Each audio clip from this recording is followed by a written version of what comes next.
Okay, kids, we're going to give this a second try here. Hopefully, we've got the audio thing fixed here. Apologize for that for the last time. Working with some new technology from home here to try and be able to teach this stuff to you guys because I don't have stuff pre-recorded from years past. This is all new this year, so we'll get started here. If you got the notes down already without the sound, good for you. Might be good for you to go through it and just at least listen to this again. I'll do my best to hopefully recreate about everything that we had here with this. So, guys, we're going to get rolling here in Chapter 5. Chapter 5 is going to talk more derivatives, but more about application. So we're going to be applying derivatives more than we are going to be just finding derivatives. So the job will still be to find derivatives, but we're going to start looking at what do they mean for us in terms of graphs. So title is the first and second derivative. And the question we're trying to ask, or answer, I should say, is what does the first and second derivative tell us about the graph of a function?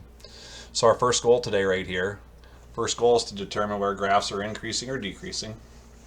Okay, so we've kind of talked about this. When we're talking about graphs increasing or decreasing, this is all about slope, or your first derivative.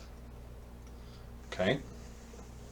Second one then is going to talk about determining critical points and points of inflection. All right. When we talk about first derivative right here, we already said first derivative down here. That's going to talk about slopes all the time. But your second derivative is going to help us today. We're going to talk about that a lot today. And we're going to say, well, our second derivative, folks, this is actually going to help us with what's known as a point of inflection. But our second derivative always deals with concavity all the time. Whether something's concave up or whether something's concave down. So we're going to look at that. And guys, critical points are going to deal with first derivatives. Points of inflection will deal with second derivative. And then the last thing we want to start to look at here is determine where the functions are concave up and concave down. So we're going to be looking at slopes of graphs. We're going to be looking at concavity of graphs, but we're going to use first and second derivatives to help us identify where those happen within a graph. So to help us understand this today, we got to be able to understand all of our vocabulary. So give me a second. This is where I worried. This new stuff. There we go. Okay, so in our vocabulary here, guys, the first term that we're going to have here is going to be known as a local minimum. Okay, we've kind of talked about this before. A local minimum is nothing more than a valley for a graph. Okay, definition here says for some value x near a or x equal to a, f of a is less than all f of x for all x in the interval. So what this is saying is this: in this valley right here, if this was the value of a on my x-axis, this point's the lowest point in that area. Okay, and then a local maximum is going to be the same exact thing, but a local maximum is going to be some kind of a peak. And that local maximum's definition is going to be everything that's seen up here, but it's going to be a situation where f of a is greater than or equal to all f of x for x values near a. Okay, so as I look at this right here, this is a local maximum. We look at this interval down here, change in x. This is f of a at the very peak of this graph right here. And so what you can see right here is for the x values left or right of a, those points f of x would lie a little bit below that. So that's really the definition of a local maximum. We've talked about peaks and valleys before, but we're going to start looking at them in a context of local minimum and local maximum today. All right, so next one. This is a biggie. This is important. Critical points are what we're going to be dealing with here, kids. Very important right here. Okay, critical points are going to be your peaks or valleys. Okay, critical point is defined as a point where a graph changes from increasing or decreasing. So like right here, the graph is increasing, and then it starts to decrease right here. We get a critical point, or decreasing to increasing. All right, so the graph might have been decreasing here, gets to that point and starts increasing. Critical point, simply put, it is the peak or valley of a graph of a function.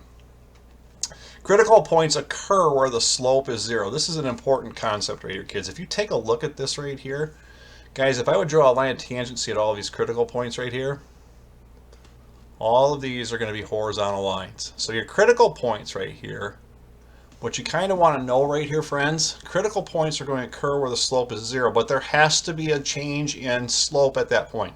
It's got to go from increasing and then switch to decreasing, or it's got to go from decreasing at that point and switch to increasing. There's got to be a change. There are situations where you might have a graph that does this. It's increasing, increasing, increasing, gets to a slope of 0 and starts increasing again. All right? So if I say, well, look at this point right here, slope might have been 0 right there. Slope might have been 0 right there, but it kept on, it increased on the left and it increased on the right. So that's not going to be considered a critical point. There's actually a definition for that, and it's called a saddle point. Okay, and we won't talk about that too much. So what I want you to understand here is this: critical points are going to happen when f prime of x equals 0. We'll find the x values for those, but not all first derivatives set to equal to 0 are always going to give you a critical point. You've got to have a change in slope. So if this is a critical point again up here, you might on the left of it have an increasing graph, so the right of it would have to be decreasing, or vice versa. To the left of this point, you're decreasing. To the right, you're increasing. Therefore, there's got to be a change. There's got to be a change in slopes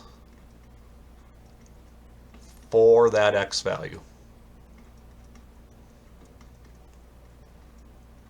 Okay, and we'll look at some examples about what we're trying to do here, but that's kind of where we're at with this right now. So, first page definition-wise, I'm going to go ahead and pause here quick. I'll be right back with you. Okay, second page right here, page 2.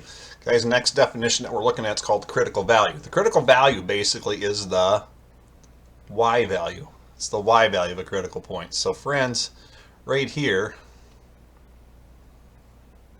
make sure we're good on this. It's the y value of the critical point. So if I would say, well, look at this right here. I have a point at negative 2 comma 2 here. I would say the critical value for this is 2 at this point. Down here I've got a critical point at x equal 2 and y equals negative 2. So the critical value down here would be negative 2. So I'm just going to come up here and say, well, the critical value up here is equal to 2 for that. The critical point is at x equal negative 2, but the critical value is at y value of 2. Down here the critical value is negative 2. Okay, and then let's just pretend that maybe this is a point up here where the graph might have taken off like this. Let's just say this is maybe the point 6 comma 4. I would tell you the critical point is at x equals 6, or the critical point is 6 comma 4. Then the critical value here would be at 4. Okay, so critical values are just the y value in a critical point, and we'll show you how to find those critical points to determine what that value is, or how high above or below the x-axis we are at some point. Okay.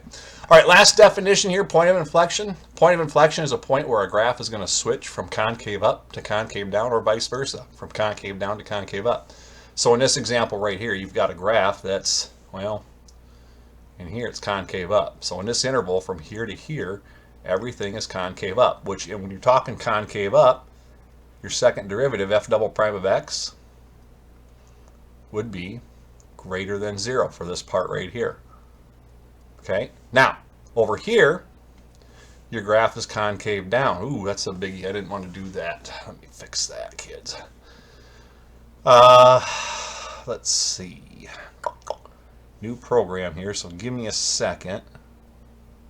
There we go. So right in here the graph is concave down, so when we talk about the graph in this interval being concave down, everywhere for those x values, kids, we're talking about f double prime of x being less than 0. Okay, so the second derivative would be less than 0, implying concave down. So guys, to switch from a second derivative, which is positive, going this direction, and a second derivative, which is going negative this direction, this implies that at this point of inflection, where we change concavity right here, to change from a negative to positive or positive negative, you must pass through 0. So the big idea about finding points of inflection today is going to be the situation where we're looking at f double prime of x now, second derivative, because we're dealing with concavity. We're looking for the x value where the second derivative is equal to 0.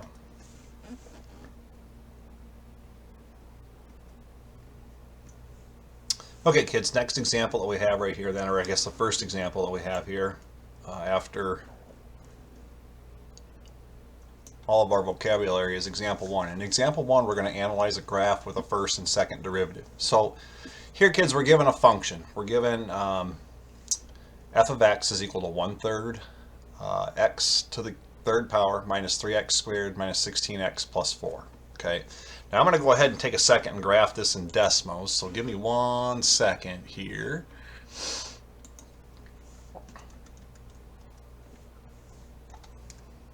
Okay, so start graphing here, and I think we had 1/3 x to the third. Oops.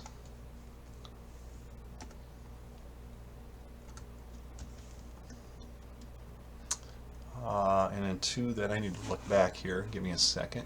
No, I'm not used to all this new stuff. Minus 3x squared minus 16x plus 4.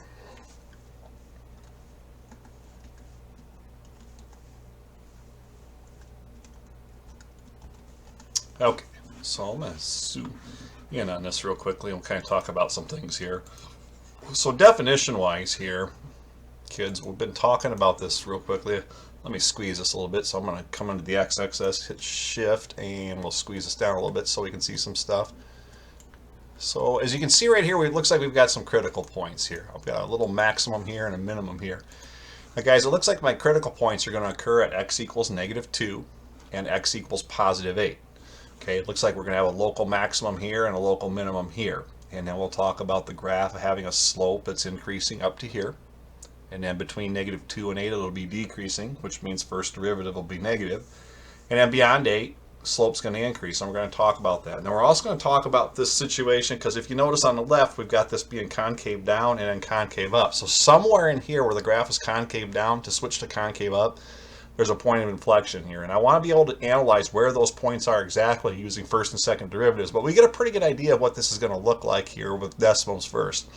I would encourage you, as you're going through these first and second derivative options right here, do those first and then use Desmos afterwards to see if your work is correct. Don't jump to the graph first like we are right now and then see your answers, but get your answers first and then see if they match. So save graphing for last when you're analyzing stuff.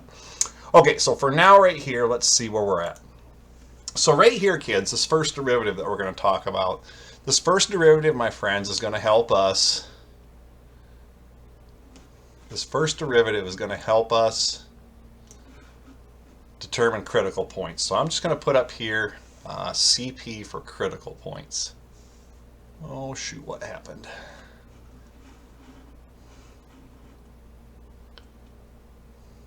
Okay, so we're going to write CP right up here for critical points. That's what the first derivative helps us with. So let's go ahead and find that first derivative, friends. A lot of power rule application up here. F prime of x is going to be the following. It's going to be, if I bring the 3 out here times 1/3, that's 1. So this will be x squared minus 6x minus 16 right here. Okay. Now, as we talked about right there in the previous page, we said, well, if you have a critical point, that's where the slope is going to be 0 at. So we may have a critical point by setting this first derivative equal to 0. So to find critical points, let's do that. Let's take that first derivative, x squared minus 6x minus 16, and set this equal to 0. Okay, this is a quadratic. You have that quadratic formula calculator that I've used in the past to help you try to get some roots, but I think this is pretty easy factorable. If you can look at this right here and ask yourself, well, what values would add to -6 and multiply -16? This would factor into x minus 8 times x plus 2. And you would set that equal to 0.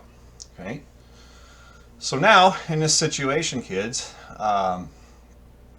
in this situation, we've got, to solve this, x minus 8 could equal 0 or x plus 2 could equal 0. So one critical point could occur at x equals 8. And then the other critical point could occur at x equals -2. Okay, so I'm going to highlight those there real quickly. Those are big deals for us. That's important. Okay, x equal 8 is one critical point. Now if we want the critical value, my friends, 8 comma what or -2 comma what, we would simply throw those into our function up here. So I would come back up here and say, well, I would have to plug 8 in up here, and I would plug 3 in up here. Or I'm sorry, I would plug 8 in for x. Let's do that real quickly. So let me get my calculator opened up here. So if I go 1/3,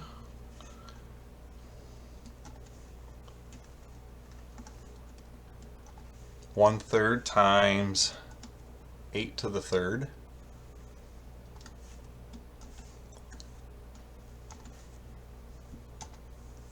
(512) times 1/3. So if I go 512 divided by 3,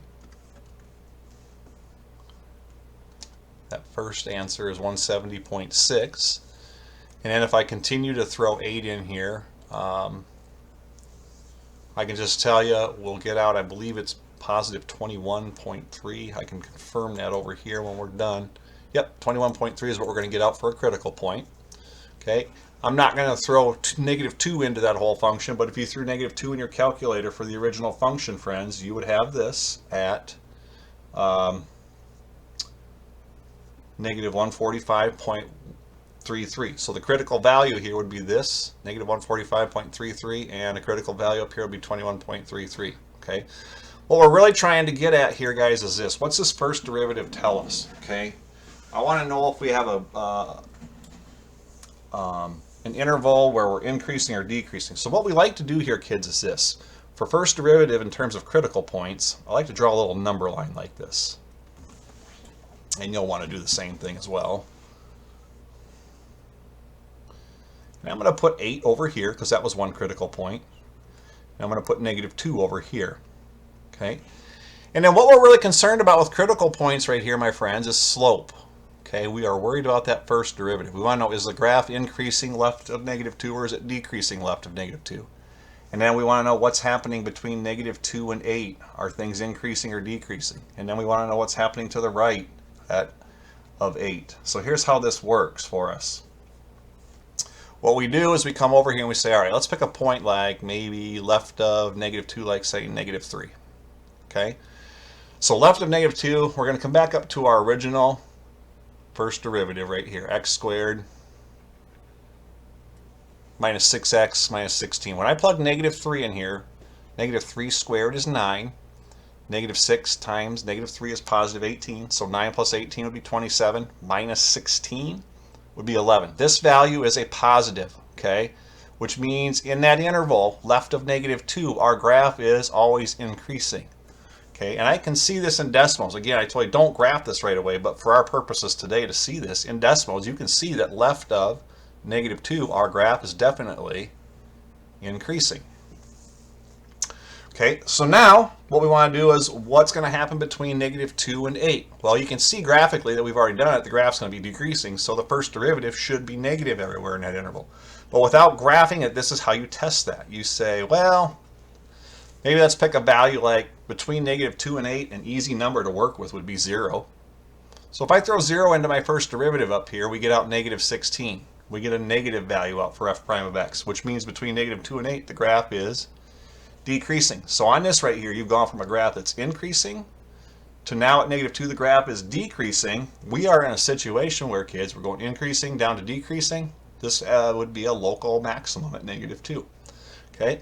Then over here, I might pick a value right of 8 to see what's happening. We saw in the graph it's definitely going to increase. I might pick an easy value to work with, say maybe 10. Okay. So when I plug 10 in, 10 squared is 100, minus 60. That's 40 minus 26, 24. It's positive. Okay, so this is going to be increasing. So kids, here's the deal. If the graph is increasing, switches at -2 to decreasing, x equal -2, that's going to be a local maximum. And then at 8, well, left of 8, the graph's decreasing, and then starts increasing right of 8. So at x equal 8, we're going to have a local minimum. Okay, so first derivatives, set them equal to 0. Look at the slope changes. You can determine if a point is a minimum or maximum. All right, we're worried about setting first derivative equal to 0. Okay, so we talked about over here first derivatives, then again, certainly going to help us find critical points. The new thing that we're looking at today is just the second derivative. And what the second derivative can allow us to do with graphs is help us find points of inflection. So I'm going to abbreviate POI up here, point of inflection. And guys, points of inflection can be found by taking second derivative and setting it equal to 0. Now, just because we solve for an x value doesn't necessarily mean it's going to be a point of inflection, but we can look at some characteristics. There's got to be a change in concavity at a point of inflection, like we talked about in the vocabulary. So over here, we knew f prime of x was x squared minus 6x minus 16. So I want to look at the second derivative. We're going to look at f double prime of x here. So let me get this here. So f double prime of x, my friends. Whoops, give me 1 second. Undo that and get all my fonts here right.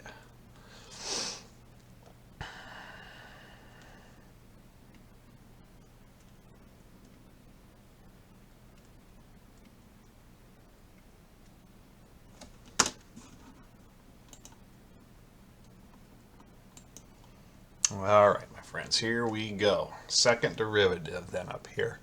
F double prime of x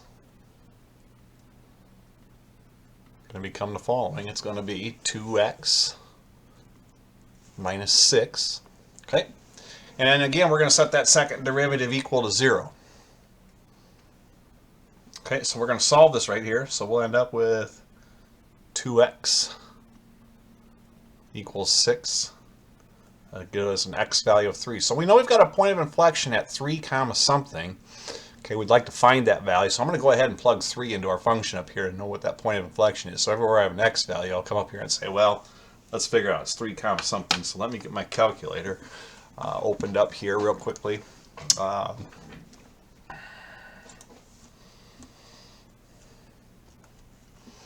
I want to put in the 1/3. Put that fraction in there.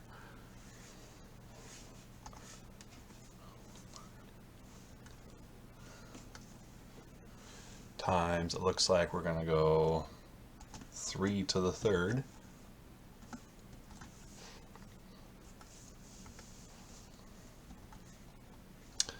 So 1/3 times 3 to the 3rd minus 3 times 3 squared.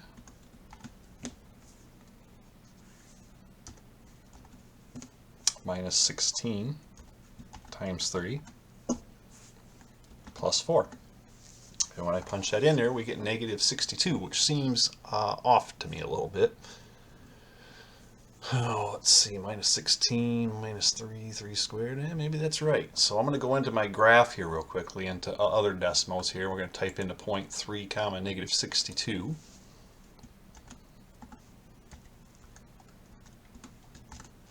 And it looks like to me right here, kids, we've got a point of inflection. The graph is concave down here, concave up here. So that point of inflection is at 3 comma negative 62. Now, things I want you to understand is this. At a point of inflection, there has to be a concavity change.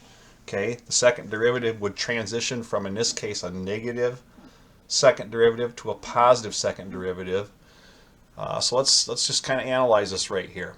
We know that we have a point of inflection graphically at 3 comma negative 62. So I'm going to write down, is that a point of inflection at 3 negative 62? So let's take a look here.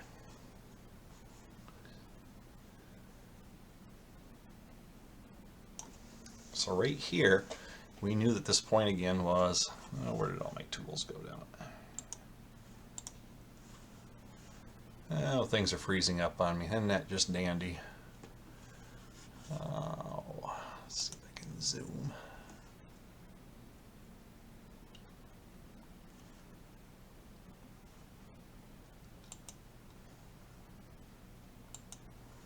All right, let's try this again.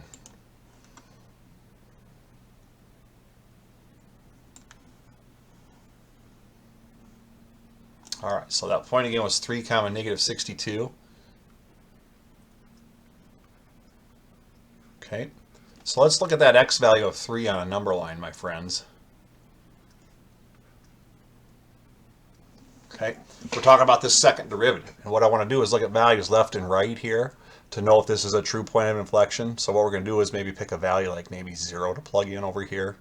So if I plug 0 in over here, kids, this becomes 0 minus 6. So my second derivative over here is a negative. F double prime of x will be negative over here, which means that this is concave down. I'll abbreviate C down. Okay, now let's pick a value like 5 to plug in over here for our second derivative. So if I go to the second derivative, say 2 times 5, which is 10. 10 minus 6 would be a positive 4. F double prime of x, right of 3, is a positive. Therefore, it would be concave up. So at 3, you can see the graph switches from concave down by second derivative to concave up. This means that that point that we found, 3 comma negative 62, 3 comma negative 62 is our point of inflection. Okay. So characteristics here, again, we'll talk about this a lot. If you're looking for a first derivative right here, first derivative, f prime of x equal to 0, helps you determine, I'll write it all out, critical points. Not saying you'll always have a critical point. And then f double prime of x on a graph equal to 0 will help you determine your point or points of inflection. Okay. All right, so now we've got a core concept here, friends, and this core concept, pretty straightforward. It's called the first derivative test for local minimums and local maximums.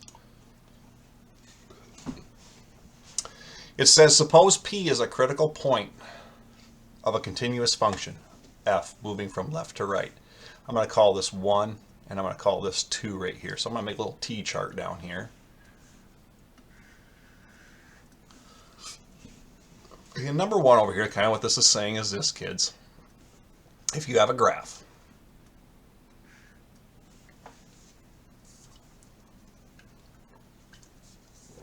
it says if f prime changes from negative to positive at point P, then f has a local minimum. So we're going to switch.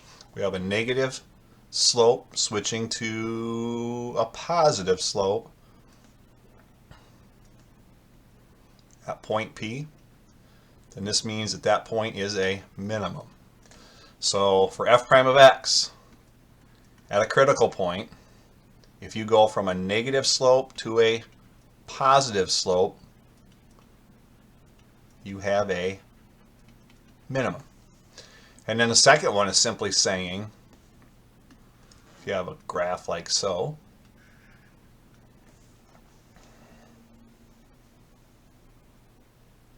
second one is simply saying, well, if f prime changes from positive to negative at P, then you have a local maximum. So you're going from positive slope, all of a sudden you get to this point P up here, and then you switch to a negative slope,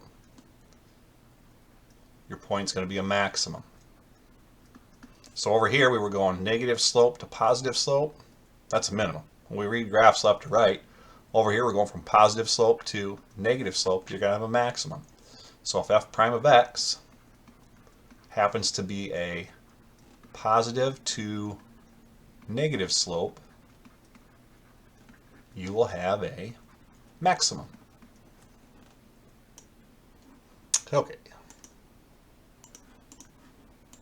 And I'm frozen up here for some reason. Gotta love technology. Give it a second.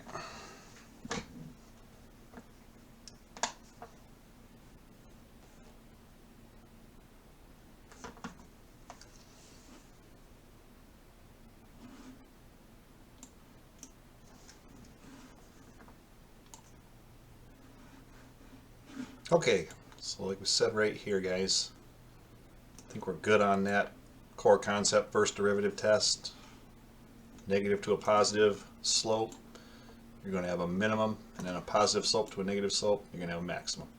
Okay, let's go ahead and look at example 2 right here, finding critical points. Just find all critical points, then use the first derivative to test to determine local maximums or local minimums. Okay, this is an interesting problem, friends. We have a function f of x is equal to x squared minus 4 all to the 7th power. So first derivative test would tell us Well, to find critical points, we're going to have to set our first derivative equal to 0. So we're going to do that over here. So f prime of x by chain rule would become, pull that 7 out to the front, it'll be 7x to the second minus 4 all to the 6th power times the derivative of what's inside, 2x. Okay, so we're going to take that 7 times x squared minus 4 all to the 6th power times 2x, set that equal to 0.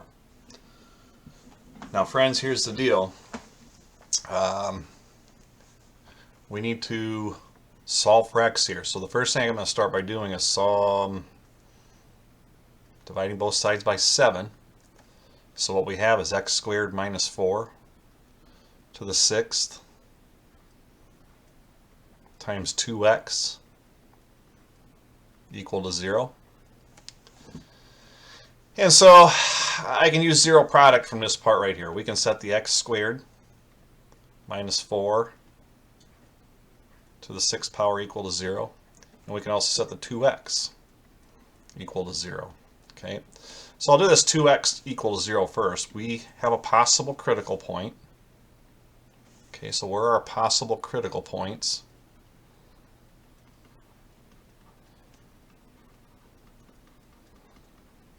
Well, our possible critical points might be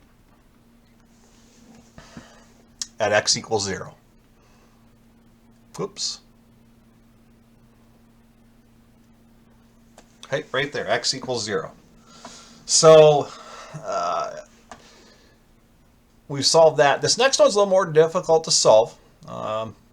We take a look at this right here. What I could do right here is take both of these sides to the 1/6 power. And then this 6 and 1/6 would go away. So we would have x squared minus 4 essentially equal to 0 to the 1/6 is still going to be 0. So we might have x squared minus 4 equal to 0.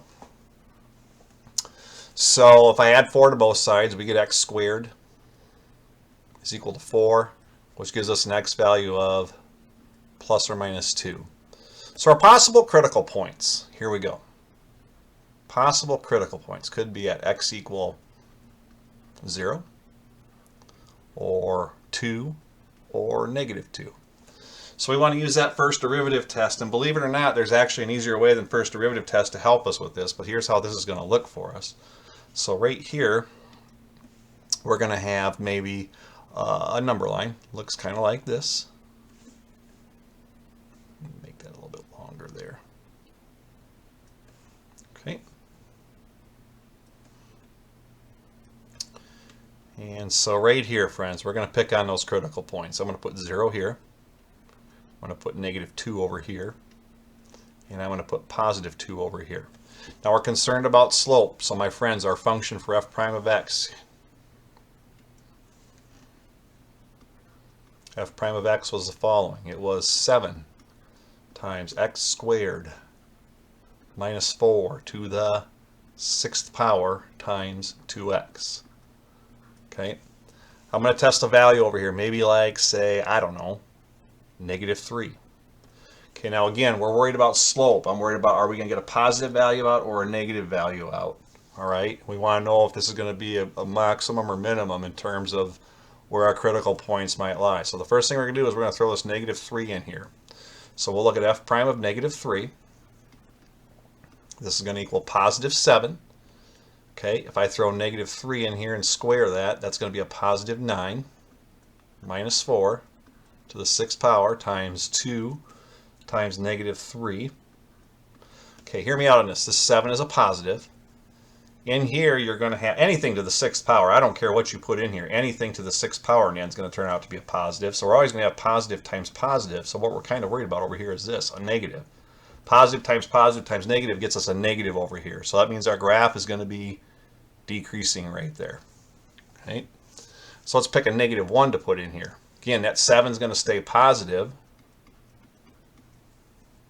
I told you no matter what you put in here, anything to the 6th power up here is going to be positive. So if I throw a negative 1 in over here, 2 times negative 1 into that part of the derivative, we've got a negative. So again, we're in a situation right here where the graph's decreasing. We don't have some kind of change in slope from negative to positive or positive to negative. Therefore, -2 is not a critical point. Okay, we'll check at 0, so let me put in f of 1. Well, 7 is still positive. This is always going to be positive, that 6 power part. But 2 times 1 up here now is going to be a positive. So now, right of 0, between 0 and 2, our graph is increasing. So what's really kind of happened here, my friends, is this. You've got a situation where, well, gosh darn it. Let this sort itself out here. You've got a situation right here where your graph just went from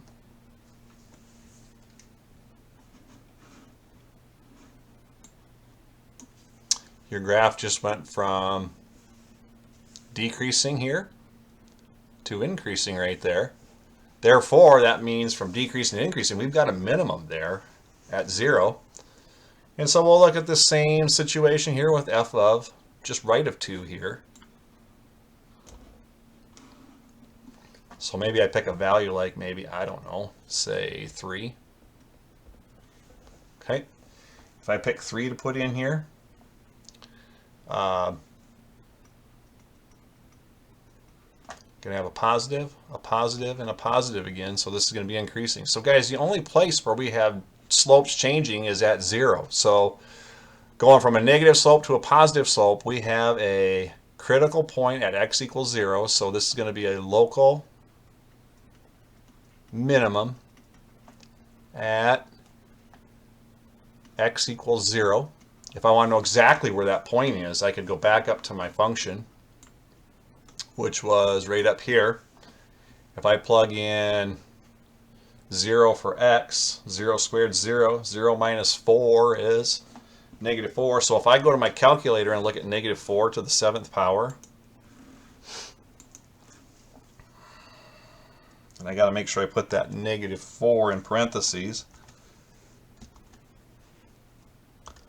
we get -16,384. So we have a local minimum at x equals 0, comma, and I'll just write it right down here, 0, comma,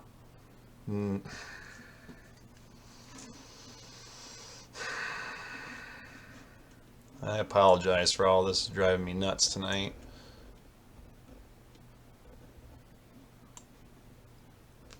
We got a local minimum at 0, comma, -16,384. Okay.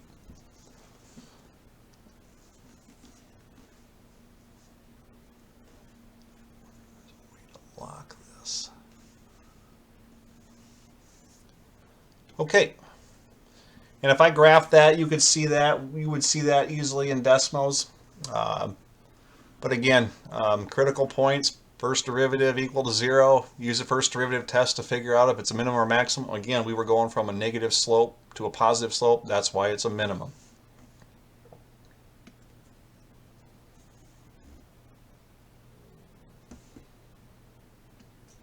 All right, another core concept here, a point P at which the graph of a continuous function f changes concavity is called an inflection point. We've talked about this.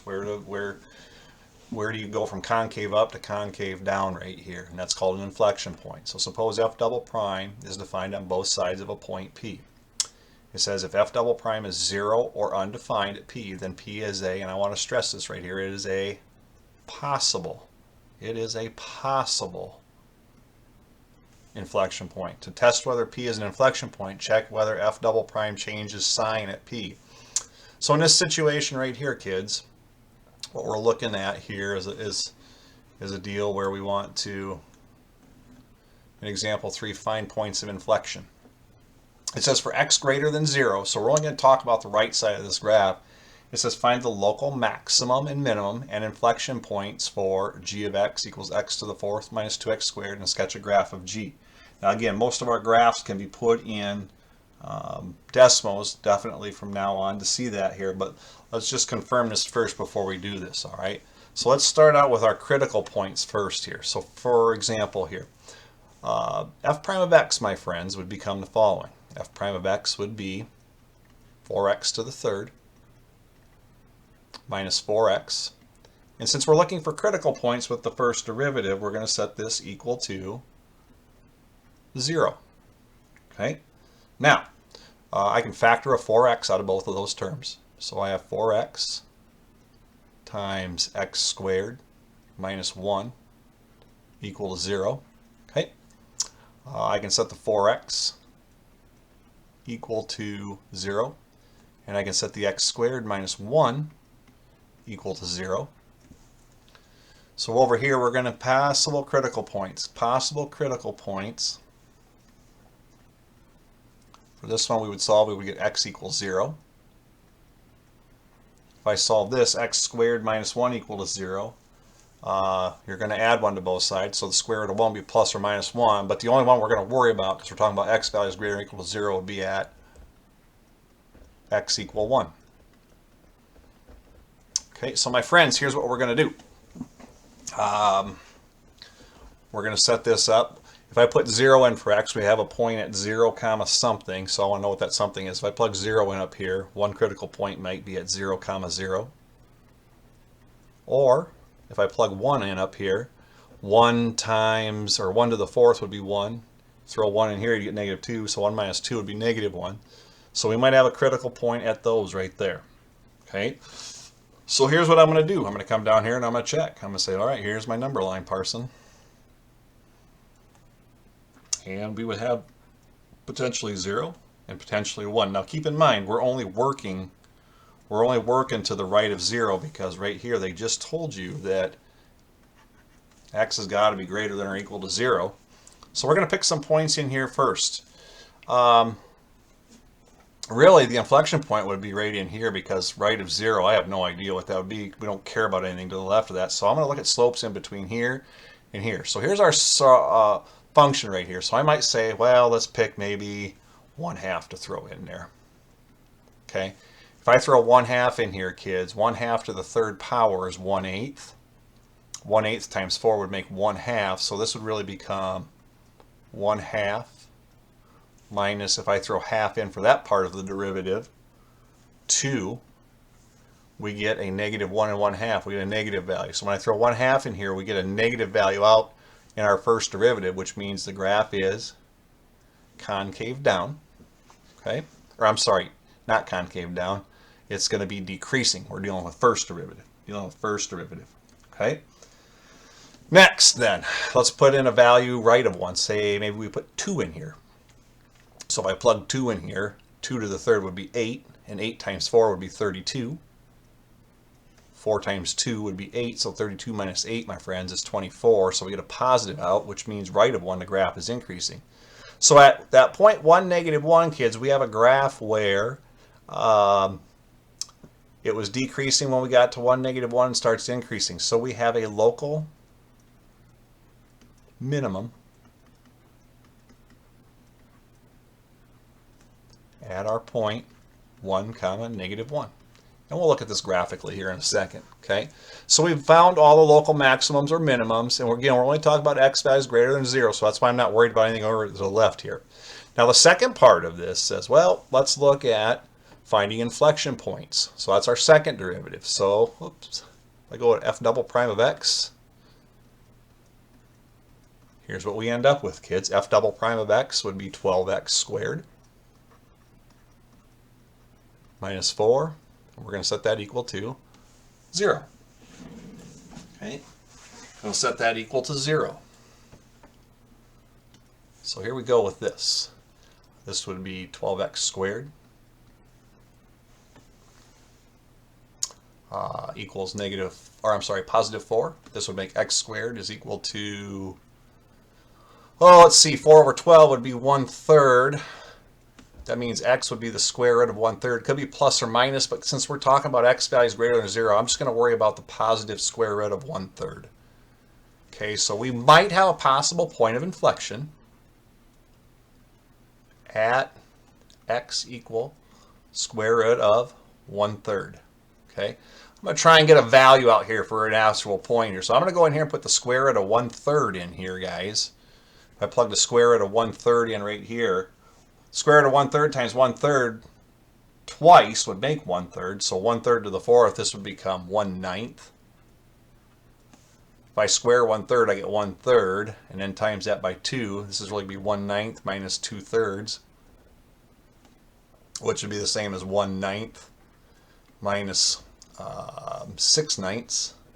I'm sorry, I didn't want to put that equal sign in there. So I got negative 5/9 here. Okay, so we might have a possible point of inflection at the point square root of 1/3, comma, negative 5/9. Let's check it out. Okay, so here's what we do. Point of inflection. We've got to have a change in concavity. We think the point of inflection happens at this x value of positive root 1/3. Okay, so I'm going to pick a value to work with, say 0 and say 1 to the right. If I come up to my second derivative, which is this in green up here, if I plug 0 into my second derivative up here, we end up with a negative value, okay, which indicates to me that the graph is concave down.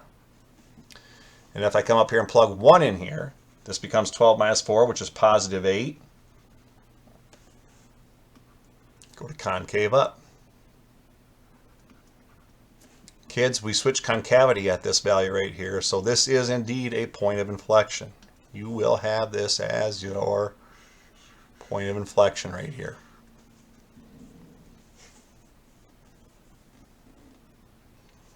Okay, on to this last page here. This is a big concept right here. Core concept number 2. This is called the second derivative test right here, friends. Big and very important right here. So the question here says, how do we know a point is a maximum or a minimum if we don't graph it? We talked about this idea that if a graph has a slope that goes from, say, negative to positive, it's going to be a minimum. So if it's decreasing and then starts increasing, it's going to be a minimum. But if it's increasing and decreasing, then it's going to be a maximum. Well, the second derivative test can make work a lot easier for us to tell if a point is going to be a minimum or maximum. So in this situation right here, the second derivative test for local maximums and minimums right here tells us the following. In this first one right here, it says if f prime of p is equal to 0, means it's either a peak or a valley, or maybe a saddle point. And it says if f double prime of p is greater than 0, meaning positive here, then f has to be a local minimum. And the reason that is, this is telling me that this is concave up. So we've got some point right here where, well, there's a 0 slope down here, and the graph is concave up, then this must be some kind of a minimum. Okay. The other rule right here says if f prime of p is equal to 0, means we have a peak or a valley, or we potentially have a saddle point. And the second derivative is less than 0. Second derivative meaning negative, that means concave down. So if I have a 0 slope here and concave down like that, then this point right up here must be a maximum. So the last part right here says then this: if f prime of p is equal to 0 and f double prime of p is equal to 0, that's going to tell you nothing. Okay, so pretty important concept right in here, friends. Second derivative test. Okay, second derivative test is going to tell you this stuff. All right, so let's take a look at what we've got right here. Let's go to example 4. I like this example. This is a really good one. Okay, so determining if something is going to be a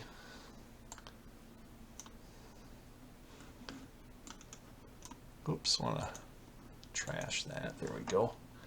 Okay, it says determine if critical points are maximums or minimums. All right, so the first thing that we have in this example is the following. It says use the second derivative test to determine if the critical points are local maximums or local minimums. So we're looking at critical points again here first, kids. We are really worried about critical points right in here. Okay, so that's first derivative equal to 0. So here we go. We're going to have the following. F prime of x. This is going to be equal to 3x squared minus 18x minus 48. We're going to set that equal to 0. Now I see that this is a quadratic right here. So I'm going to jump into my website here. I'm going to go to that quadratic formula calculator. So give me a second.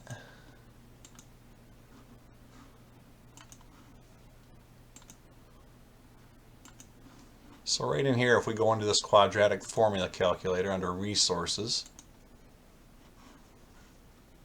there it is. Got an A value of 3. Got a B value of negative 18, and I've got a C value of negative 48. We'll calculate that here.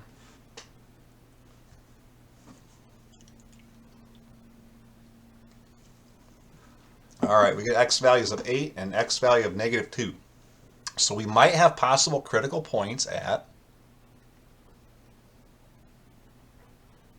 X equal 8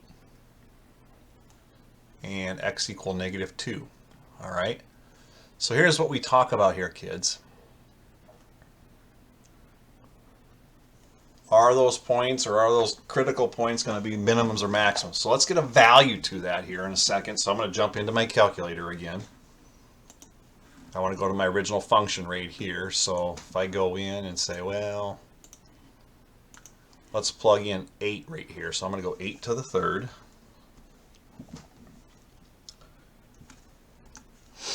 Minus 9 times 8 to the second minus 48 times 8 plus 52. That point is 8 comma negative 396. So this might be a maximum, it might be a minimum, I'm not sure. We'll find out here in a second. Okay, and then I'm going to plug negative 2 into this problem again. So let's look at that. Plug negative 2 in here, so I'm going negative 2 to the third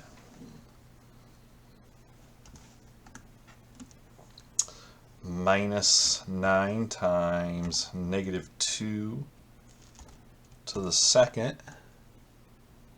minus 48 times negative 2 plus my 52.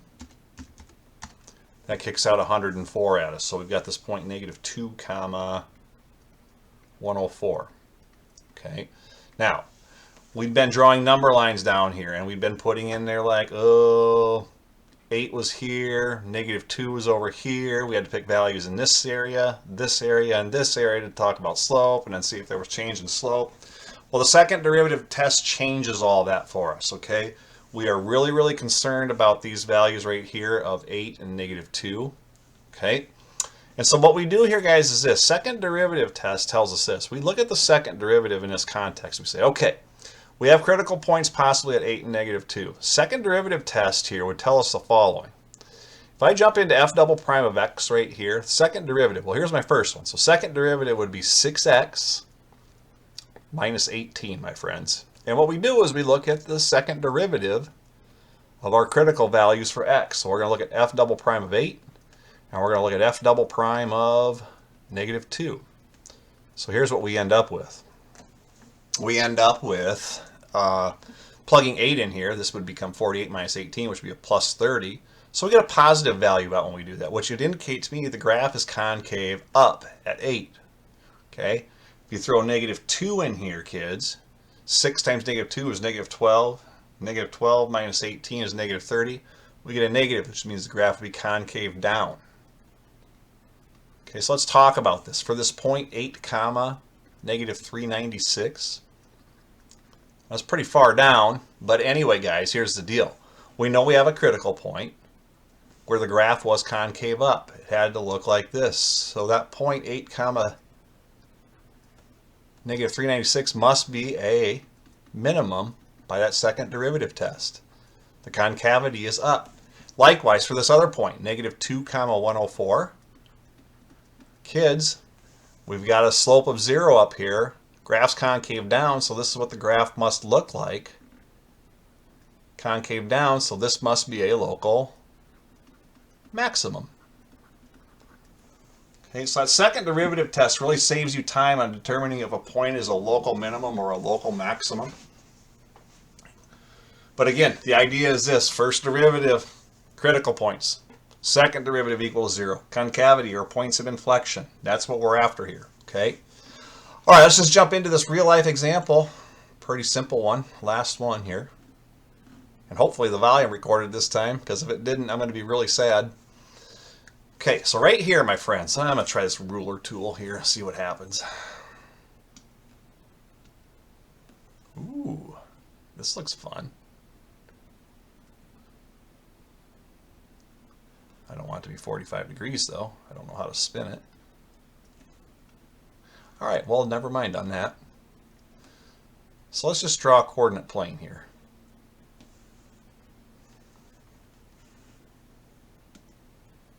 Okay, coordinate plane, here we go.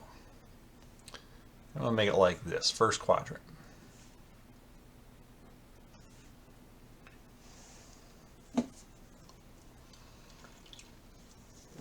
Guys, in this real life example right here, it says if water is flowing in at a constant rate, so we're pouring water in here and it's going in at the same rate, okay?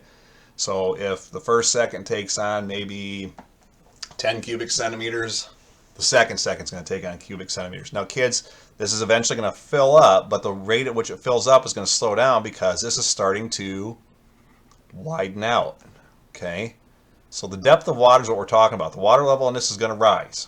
We're talking about this water level rising.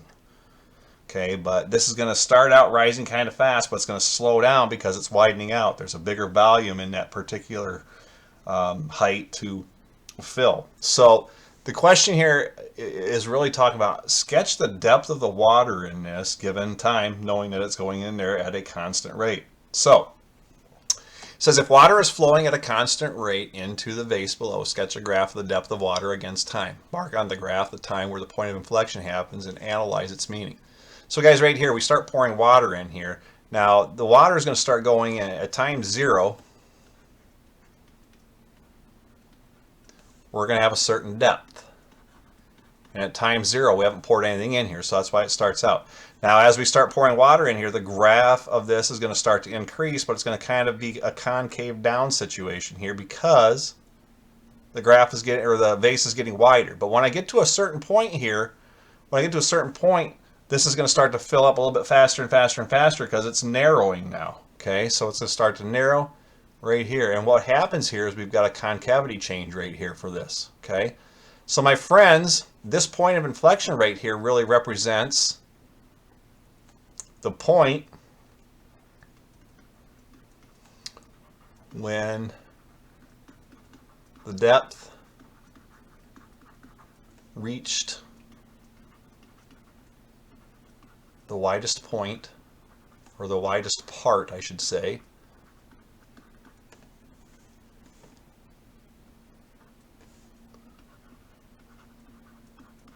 of the vase.